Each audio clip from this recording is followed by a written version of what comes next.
As the calendars of 1921 mixed the cool, damp leaves of autumn into the mud of the trenches, the Western Front bled like a wound upon the face of the earth. Within this wound, alongside thousands of nameless soldiers, First Lieutenant Ali Rıza shielded with his soul every inch of the land he called his homeland. He was not merely an officer who gave orders, but a man who could read both the glint of hope and the shadow of fear in the eyes of every soldier under his command. His strategic intellect was a keen talent that allowed him to view even the most complex theaters of war as if they were a chessboard. His patience was a suit of steel armor that preserved his composure even in the most hopeless moments. But beneath this armor, he carried a heart that ached every evening when darkness fell, and his nose, long accustomed to the smell of gunpowder, searched for the imaginary scent of linden trees. That heart beat for his wife, Elif, whom he had left in Izmir, and for his most precious treasure in the world, his little daughter, Aisha. The faded photograph in his wallet, its edges worn by sweat and grime, was his compass in this hell. The dignified smile of Elif and the innocent, oblivious gaze of Aisha in the picture were the most tangible proof of why Ali Rıza was fighting. They were not just memories, but the greatest oath he had sworn to the future. He would return to that smile, no matter the cost.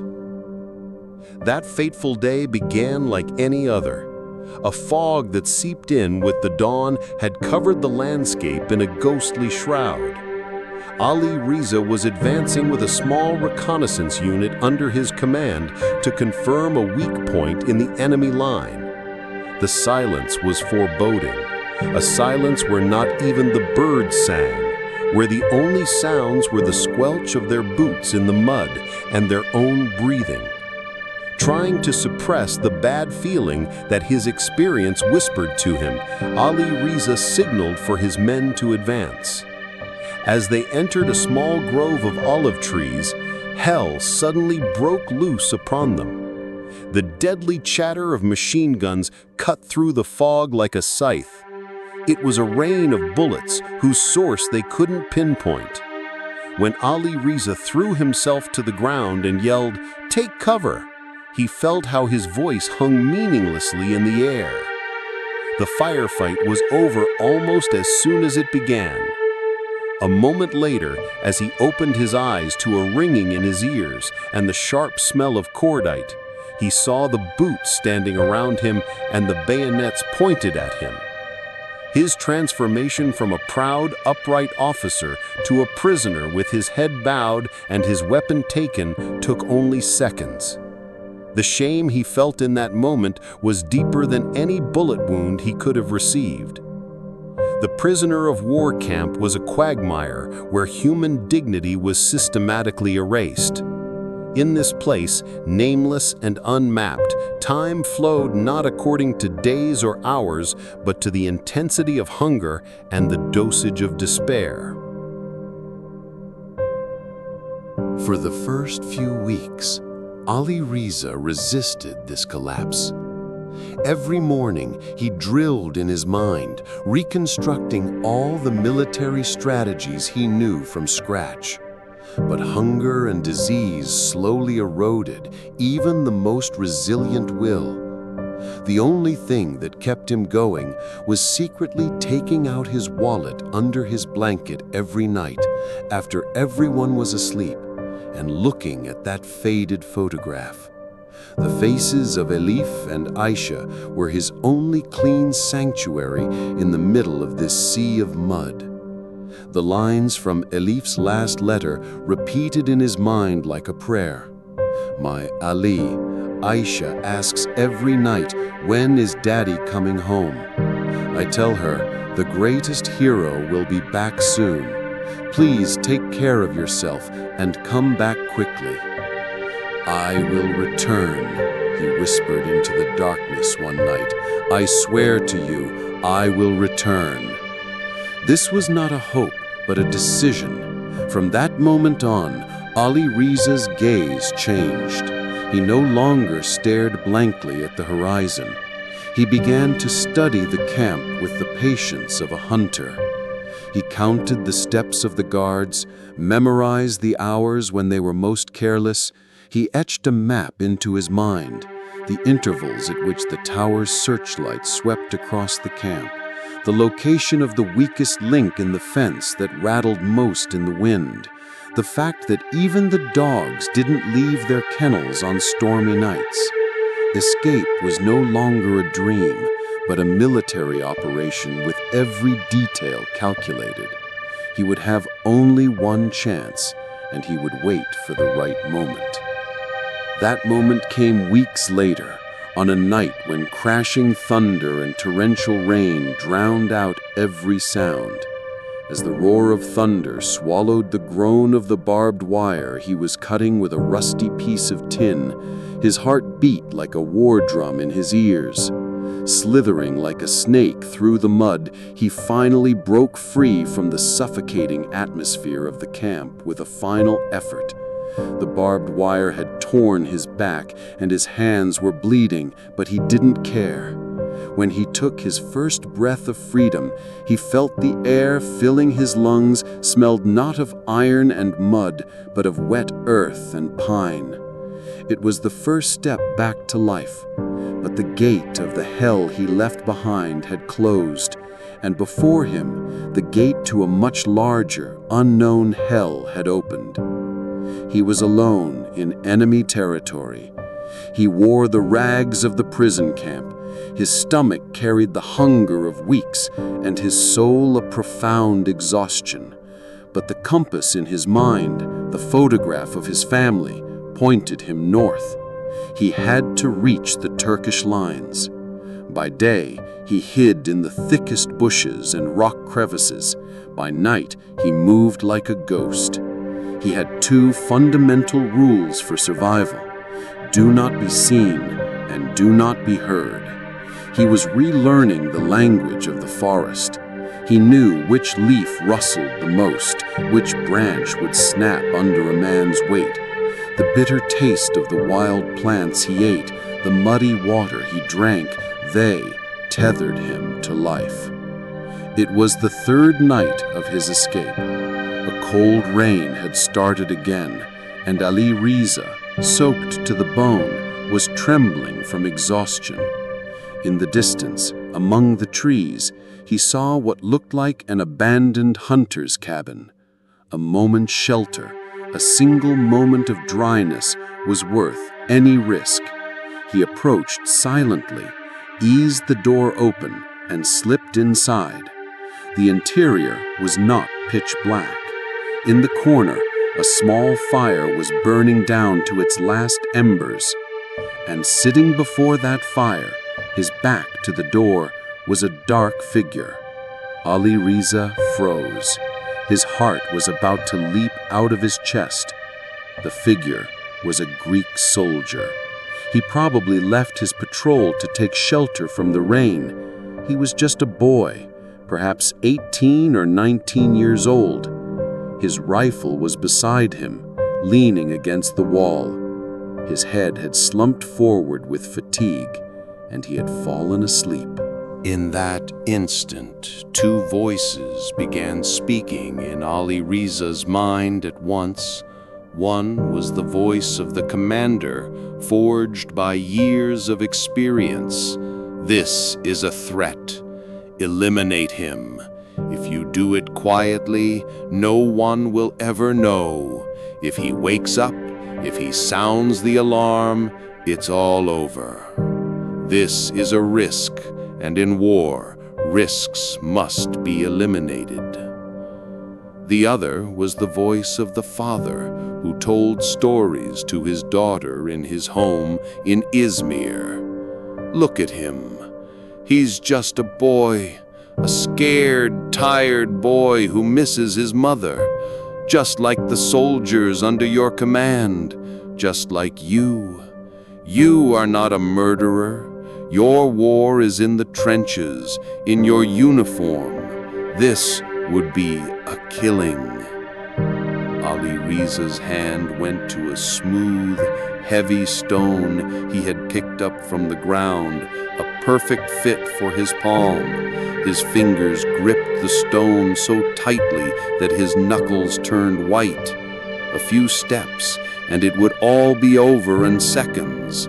His chance of survival would rise to 100%. He fixed his eyes on the sleeping soldier's face. The flickering light of the fire illuminated the boy's dirty but innocent features.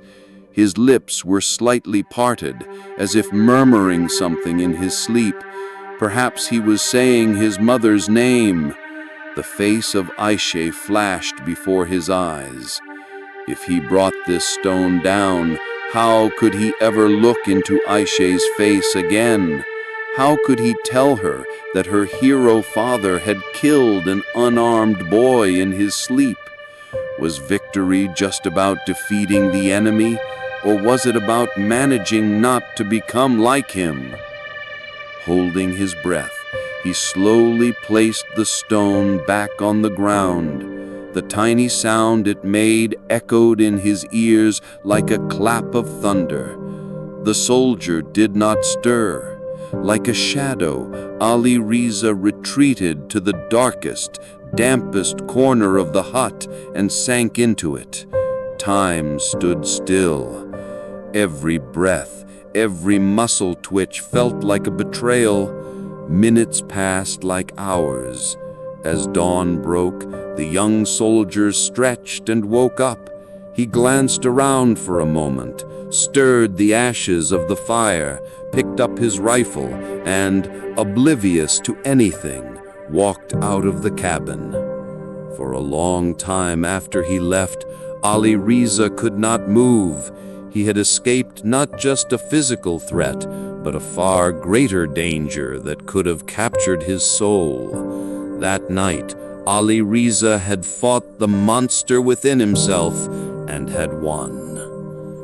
But the celebration of this victory was short-lived. Just as he was preparing to leave the hut, he froze at the sounds from outside, the barking of dogs and the shouts of soldiers calling to one another. Somehow they had found his trail. In a panic, he threw himself into the dense forest behind the hut. Now he was no longer just escaping, he was being hunted. A breathless chase that lasted for days began. He crossed rivers, got stuck in swamps. Hunger was no longer a pain in his stomach, but a fog clouding his mind. His feet were bleeding, his steps like those of a drunkard. He was playing a game of wits with his pursuers. He used every military tactic he knew to lose them.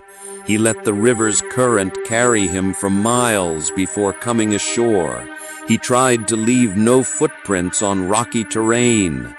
At a point where his strength and hope were exhausted, he saw a small Greek village behind a hill. This was a risk bordering on madness. For an escaped Turkish officer, a Greek village was no different than a wolf's den. But he had no other choice. His tongue was stuck to the roof of his mouth from thirst. If he could just find a well.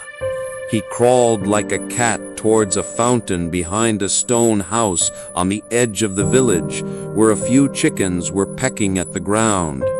The immense relief he felt as he drank greedily from his cupped hands instantly turned to ice when he felt a gaze on the back of his neck. When he lifted his head, he met a pair of eyes looking at him from the window of the house. The owner of the eyes was an old woman, her face a map of deep wrinkles. Ali Rıza froze. It was all over. The woman neither screamed nor panicked. She just looked. There was no hatred in her eyes nor fear, only a deep, profound weariness and understanding. Perhaps she too had lost a son, a husband in the war. For Ali Rıza, time stood still again.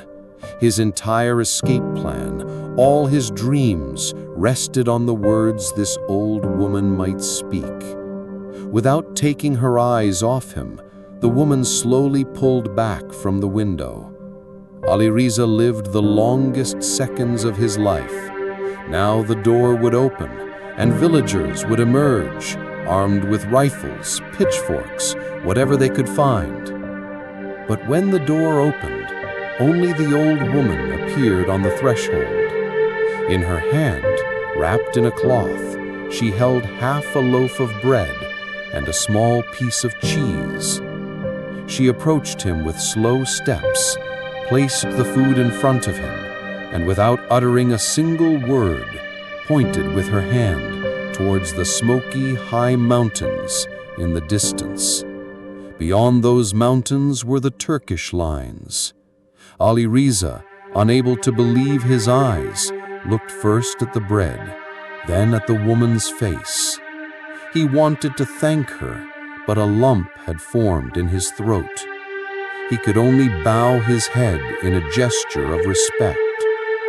The woman gave a slight nod in return and silently went back into her house. It was an indescribable moment of humanity, without words, in the midst of war, among those he considered his enemies. This bread and cheese nourished not only his stomach, but also his dwindling soul. This unexpected mercy gave Ali Rıza back the strength and faith he had lost.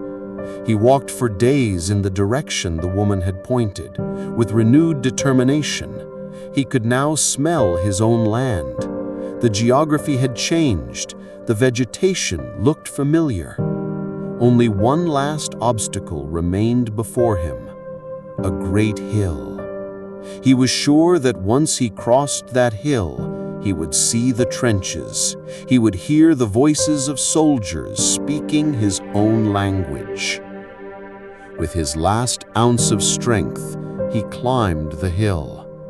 Reaching the summit, breathless, he thought he was one step away from victory. But the view on the other side of the hill crushed his hope like a sledgehammer.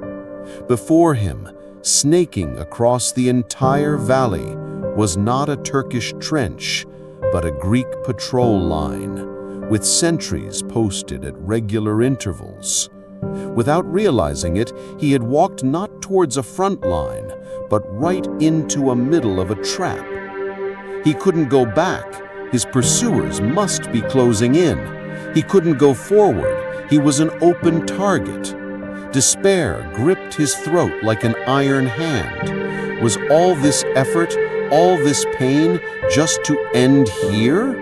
The life of the young soldier he had spared in the hut was now costing him his own. If he had acted like a commander that night, perhaps he wouldn't be in this situation. His conscience was facing its ultimate test on the peak of this hill. Just as he was about to accept that all was lost and collapse, the image of his daughter appeared in his mind. He had made her a promise, and promises were not made to be broken. His strategic mind, from among the ashes of despair, ignited one last time. The plan was simple, insane, and he had only one chance. Gathering his last bit of strength, he grabbed the largest stone he could find and threw it with all his might towards the farthest, rightmost point of the patrol line. As he ran, his lungs about to burst, he heard someone shout at him. One of them hadn't gone. An experienced patrolman had noticed the trick.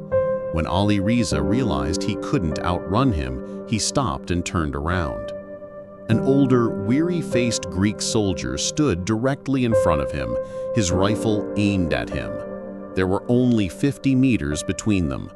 There was nowhere to run, no rock to hide behind. Ali Rıza stood tall, with the nakedness of an unarmed man. He closed his eyes. Elif's face, Aisha's smile, appeared in his mind. This was the end. It would be an honorable end. But the shot never came. In that moment of absolute silence, Ali Rıza opened his eyes. The Greek soldier was still standing there. Their eyes met. In that moment, across that 50-meter gap, stood not two enemies, but two men, lost in the absurdity of war.